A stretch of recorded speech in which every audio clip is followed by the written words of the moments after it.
எந்த கடையில இருக்காது. நான் எல்லாம் கடைக்கு போனா எல்லாமே வாங்கிடலாம். ஆனா நிம்மதி மட்டும் நீங்க வாங்க முடியாது. நிம்மதி கொடுக்கக்கூடியவர் ஆண்டவராக இயேசு கிறிஸ்து.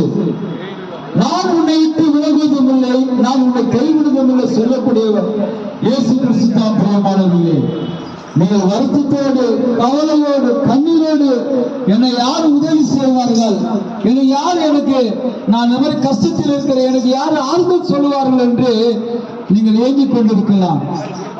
இயேசு அவர் உங்களை கேட்கக்கூடியவராக இருக்கிறார். என்னை நோக்கி கூப்பிடுகின்றார் ஆண்டவராய் இயேசு கிறிஸ்து. நீங்க இயேசுவை நோக்கி கூப்பிடும் போது அவர் உங்களுக்கு உதவி செய்யக்கூடியவராக இருக்கிறார். பிரியமானவர்களே, மனிதர்கள் கைவிடலாம், உற்றார் உறவினர்கள் கைவிடலாம், தாய் தகப்பன் கைவிடலாம். இயேசு கிறிஸ்து ஒரு நாளும் உங்களை கைவிடாது.